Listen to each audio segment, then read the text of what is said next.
The Jerusalem Bible, Genesis chapter 23. The length of Sarah's life was 127 years. She died at Kiriath Arba, or Hebron, in the land of Canaan, and Abraham went in to mourn and grieve for her.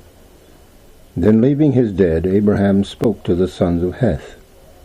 I am a stranger and a settler among you, he said. Let me own a burial plot among you, so that I may take my dead wife and bury her. The sons of Heth gave Abraham this answer. Listen, my lord, you are God's prince among us. Bury your dead in the best of our tombs. No one of us would refuse you his tomb and keep you from burying your dead. Abraham rose and bowed to the ground before the people of the land, the sons of Heth, and spoke to them. If, he said, you are willing for me to take my dead wife and bury her, then listen to me. Intercede for me with Ephraim, Zohar's son, to give me the cave he owns at Machpelah, which is on the edge of his land. Let him make it over to me in the presence at a full price, for me to own as a burial plot. Now Ephraim was sitting among the sons of Heth, and Ephraim the Hittite answered Abraham in the hearing of the sons of Heth and of all the citizens of the town. My lord, listen to me, he said. I give you the land, and I give you the cave on it. I make this gift in the sight of the sons of my people. Bury your dead. Abraham bowed before the people of the land, and he spoke to Ephraim in the hearing of the people of the land. Oh, if you are willing, but listen to me. I will pay the price of the land. Accept it from me, and I will bury my dead there. Ephraim answered Abraham, My lord, listen to me. A property worth 400 shekels of silver, what is a little thing like that between me and you? Bury your dead. Abraham agreed to Ephraim's terms, and Abraham weighed out for Ephraim the silver he had stipulated in the hearing of the sons of Heth, namely 400 shekels of silver, according to the current commercial rate. Thus Ephraim's field at Machpelah, opposite Mamre, the field and the cave that was on it, and all the trees that were on it, the whole of its extent in every direction passed into Abraham's possession in the sight of the sons of Heth and of all the citizens of the town.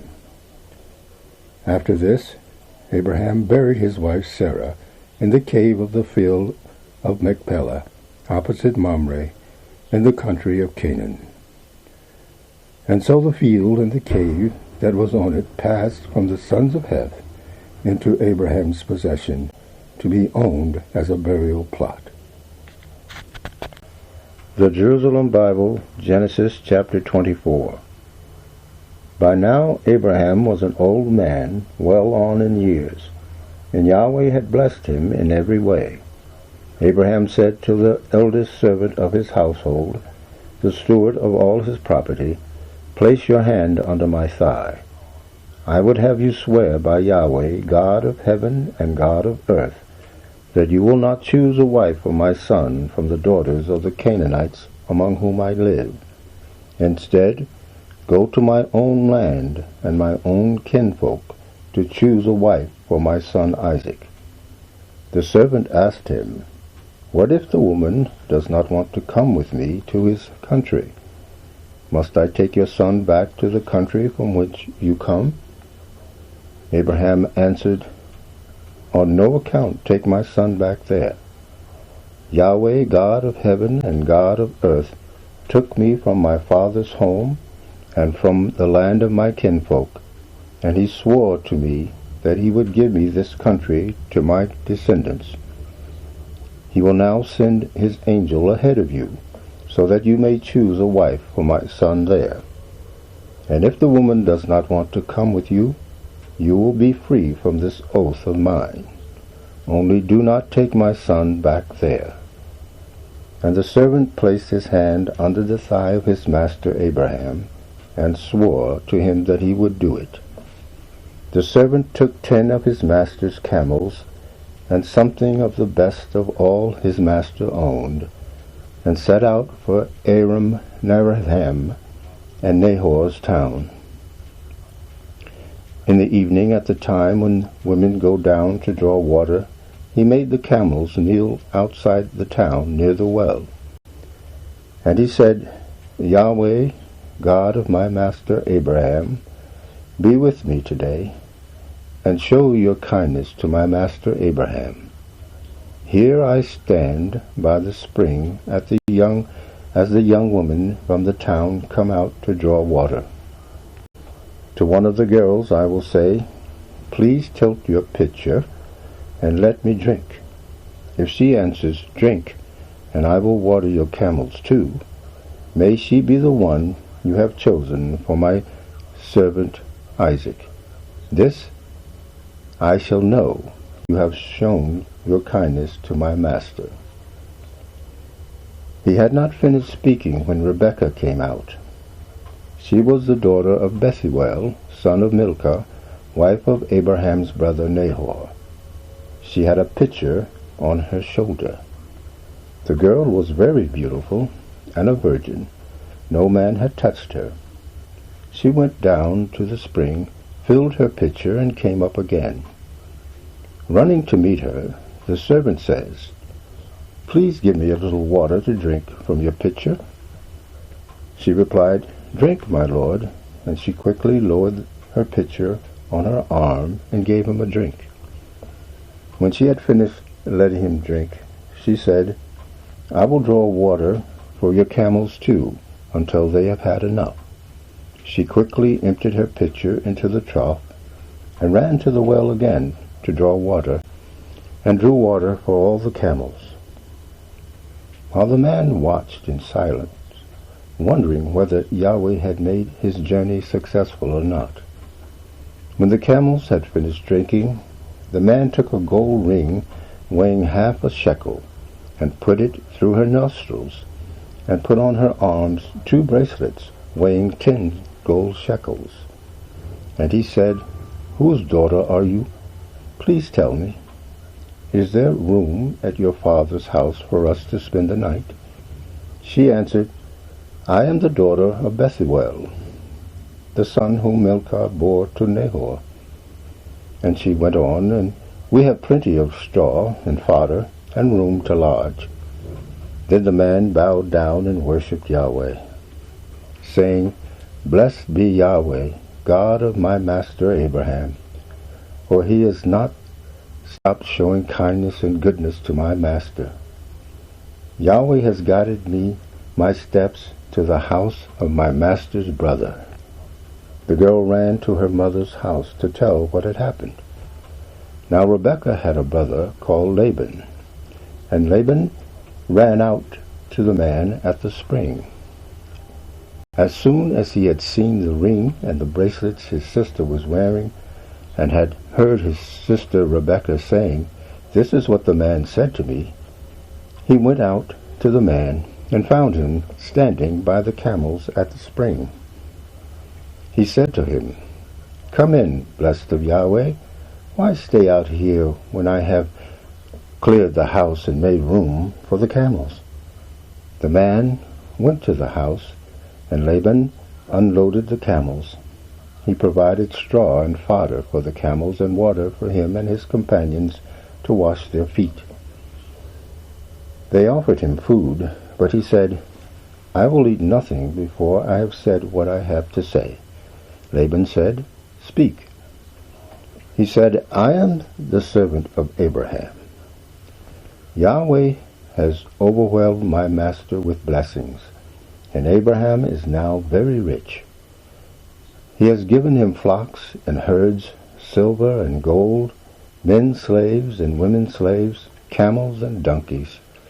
Sarah, my master's wife, bore him a son in his old age, and he has made over all his property to him. My master made me take this oath. If you are not to choose a wife for my son from the daughters of the Canaanites in whose country I live. Curse you if you do not go to my father's house and to my kinfolk to choose a wife for my son." I said to my master, "Suppose the woman will not agree to come with me?" And his reply was, "Yahweh, in whose presence I have walked, will send his angel to make your journey successful. You shall choose a wife for my son from my kinsfolk and from my father's house. So doing, you will be free from my curse. You will have gone to my family, and if they refuse you, you will be free from my curse." Arriving today at the spring, I said, "Yahweh, God of my master Abraham, show me, I pray thee, if you intend to make my journey successful. Here I stand by the spring, when a girl comes out to draw water, and I say to her, 'Please let me drink a little water from your pitcher.' And she replies, 'Drink by all means, and I will draw water for your camels too.' May she be the wife Yahweh has chosen for my master's son." I was still turning this over in my mind when Rebekah came out, her pitcher on her shoulder. She came down to the spring and drew water. I said to her, "Please give me a drink." Quickly she lowered her pitcher, saying, "Drink, and I will water your camels too." I asked her, "Whose daughter are you?" She replied, "I am the daughter of Bethuel, whom Milcah bore to Nahor." Then I put this ring through her nostrils and these bracelets on her arms. I bowed down and worshipped Yahweh, and I blessed Yahweh, God of my master Abraham, who had so graciously led me to choose the daughter of my master's brother for his son.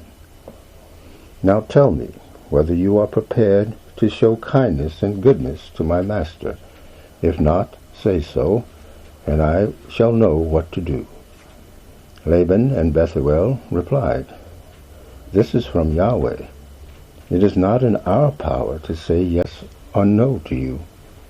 Rebekah is there before you. Take her and go, and let her become the wife of your master's son, as Yahweh has decreed."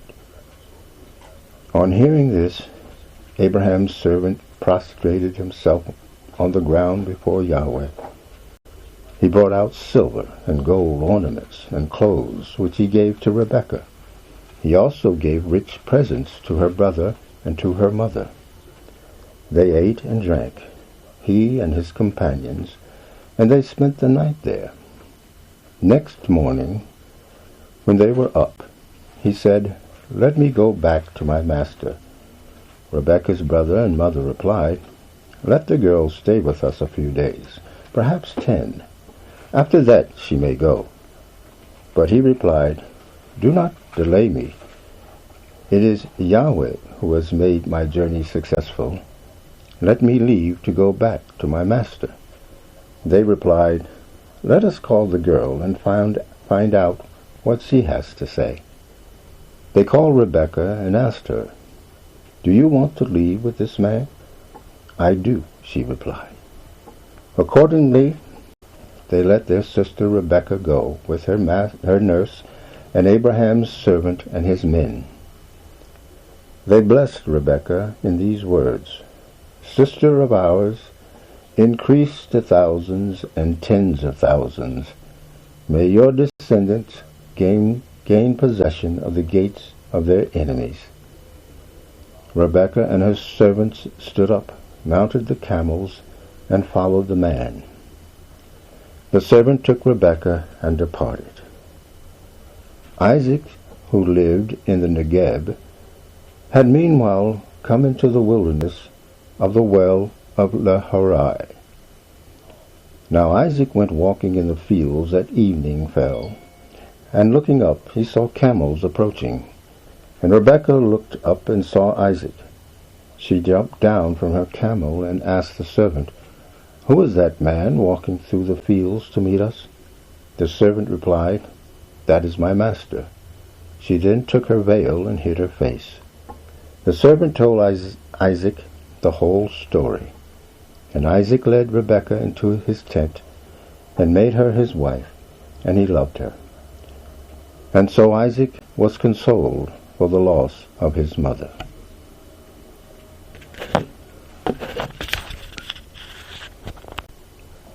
The Jerusalem Bible, Genesis chapter 25.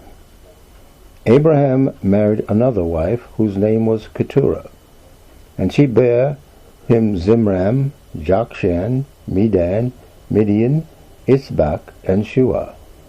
Jokshan was the father of Sheba and Dedan, and the sons of Dedan were the Asherites, the Lethumim, and the Luimim. The sons of Midian were Ephah, Epher, Hanok, Abida, and Eldiah. All these are the sons of Keturah. Abraham gave all his possessions to Isaac. To the sons of his concubines Abraham gave presents, and during his lifetime he sent them away from his son Isaac eastward to the east country. The number of years Abraham lived was 175. Then Abraham breathed his last, dying at a ripe old age, an old man who had lived his full span of years, and he was gathered to his people. His sons Isaac and Ishmael buried him in the cave of Machpelah opposite Mamre, in the field of Ephraim the Hittite, son of Zohar. This was the field that Abraham had bought from the sons of Heth, and Abraham and his wife Sarah were buried there. After Abraham's death, God blessed his son Isaac, and Isaac lived near the well of Lahairoi. These are the descendants of Ishmael, the son of Abraham by Hagar, Sarah's Egyptian maidservant. These are the names of the sons of Ishmael in the order of their birth. Ishmael's firstborn was Nebaioth, then Kedar, Abiel, Mibsham, Mishma, Duma, Massa, Hadad, Tema, Jether, Nephish, and Kidmah. These are the sons of Ishmael, and these are their names according to their settlements and encampments, 12 chiefs of as many tribes. The number of years of Ishmael was 137. Then he breathed his last and died, and was gathered to his people. He lived in the territory stretching from Havilah to Shur, which is in the east of Egypt, on the way to Assyria. He set himself to defy his brothers. This is the story of Isaac, son of Abraham. Abraham was the father of Isaac. Isaac was 40 years old when he married Rebekah, the daughter of Bethuel the Aramean of Padan-aram, and sister of Laban the Aramean. Isaac prayed to Yahweh on behalf of his wife, for she was barren. Yahweh heard his prayer, and his wife Rebekah conceived. But the children struggled with one another inside her, and she said, Is the way of it? Why is it going on like this? So she went to consult Yahweh. And he said to her, These are two nations in your womb. Your issue will be two rival peoples. One nation shall have the mastery of the other, and the elder shall serve the younger. When the time came for her confinement, there were indeed twins in her womb. The first to be born was red, and as though he was completely wrapped in a hairy cloak, so they named him Esau. Then his brother was born, with his hand grasping Esau's heel, so they named him Jacob. Isaac was 60 years old at the time of their birth. When the boys grew up, Esau became a skilled hunter, a man of the open country. Jacob, on the other hand, was a quiet man, staying at home among the tents. Isaac preferred Esau, for he had a taste for wild game, but Rebekah preferred Jacob. Once Jacob had made a soup, and Esau returned from the countryside exhausted. Esau said to Jacob, "Let me eat the red soup, that red soup there. I am exhausted." Hence the name given to him, Edom. Jacob said, "First sell me your birthright." Then Esau said, "Here I am at death's door. What use will my birthright be to me?" Then Jacob said, "First give me your oath." He gave him his oath and sold his birthright to Jacob. Then Jacob gave him bread and lentil soup, and after eating and drinking, he got up and went. That was all Esau cared for his birthright. The Jerusalem Bible, 1 Kings chapter 1, 1 through 31. King David was an old man well on in years, and though they laid coverlets over him, he could not keep warm.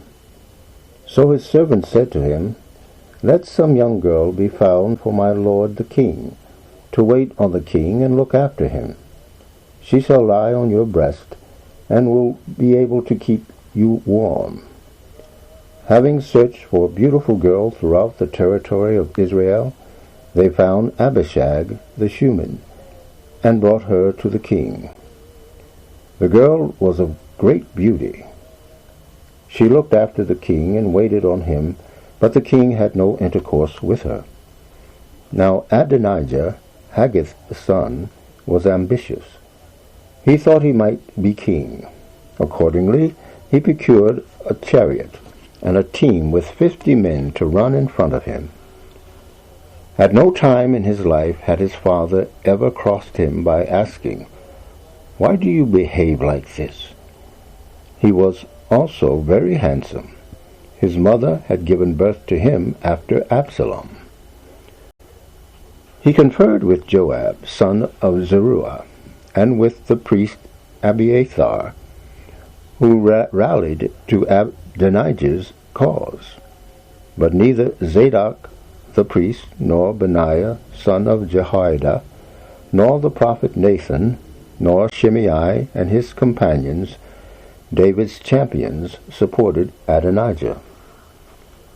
One day, when Adonijah was sacrificing sheep and oxen and fatted calves at the sliding stone, which is beside the fuller's spring, he invited all his brothers, the royal princes, and all the men of Judah, in the king's service.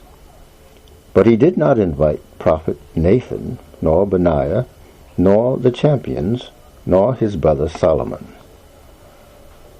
Then Nathan said to Bathsheba, Solomon's mother, "Have you not heard that unknown to your lord David, Adonijah, Haggith's son, has become king? Well, this is my advice to you, if you want to save your own life and the life of your son Solomon. Go straight in to King David and say, 'My lord king, did you not make your servant this promise on oath? Your son Solomon is to be king after me. He is the one who is to sit on my throne. How is it then that Adonijah is king? And while you are still there talking to the king, I will come in after you and confirm what you say.' So Bathsheba went in to the king in his room. He was very old, and Abishag of Shunem was his attendant on him. She knelt down and did homage to the king, and the king said, 'What is your wish?' 'My lord,' she answered, 'you swore this to your servant by Yahweh your God. Your son Solomon is to be king after me. He is the one who is to sit on my throne. And now Here is Adonijah king, and you, my lord king, knowing nothing of it. He has sacrificed quantities of oxen and fatted calves and sheep, and invited all the royal princes, the priest Abiathar and Joab, the army commander, but he has not invited your servant Solomon. Yet you are the man, my lord king, to whom all Israel looks, to name for them the successor of my lord the king. And when the Lord the king sleeps with his fathers, my son Solomon and I will be made to suffer for this. She was still speaking when the prophet Nathan entered. The prophet Nathan is here, they told the king. And he came in to the king's presence and bowed down to the ground on his face before the king. My lord king, said Nathan, is this then your decree? Adonijah is to be king after me? He is the one who is to sit on my throne. For he has gone down today and sacrificed quantities of oxen and fatted calves and sheep, and invited all the royal princes, the army chiefs, and the priest Abiathar, and they are there now, eating and drinking in the presence and shouting, Long live King Adonijah. He has not, however, invited me, your servant, Zadok the priest, Benaiah, son of Jehoiada, or your servant Solomon. Is this with my lord the king's approval? Or have you not told these loyal to you who is to succeed to be the throne on the Lord of my king? Then King David spoke. Call Bathsheba to me, he said. And she came into the king's presence and stood before him. Then the king swore this oath. As Yahweh lives, who has delivered me from all my adversity, just as I swore to you by Yahweh, the God of Israel, that your son Solomon should be king after me and take my place on the throne, so I will bring it about this very day. Bathsheba knelt down, her face to the ground, and did homage to the king. May my lord King David live forever, she said. The Jerusalem Bible, 1 Corinthians 15, 50 through 57. Or else, brothers, put it this way. Flesh and blood cannot inherit the kingdom of God, and the perishable cannot inherit what lasts forever. I will tell you something that has been secret, that we are not all going to die, but we shall all be changed. This will be instantaneous, in the twinkling of an eye, when the last trumpet sounds. It will sound, and the dead will be raised imperishable, and we shall be changed as well, because our present perishable nature must put on imperishability, and this mortal nature must put on immortality. When this perishable nature has put on imperishability, and when this mortal nature has put on immortality, then the words of Scripture shall come true. Death is swallowed up in victory. Death, where is your victory? Death, where is your sting? Now the sting of death is sin, and sin gets its power from the law. So let us thank God for giving us the victory through our Lord Jesus Christ.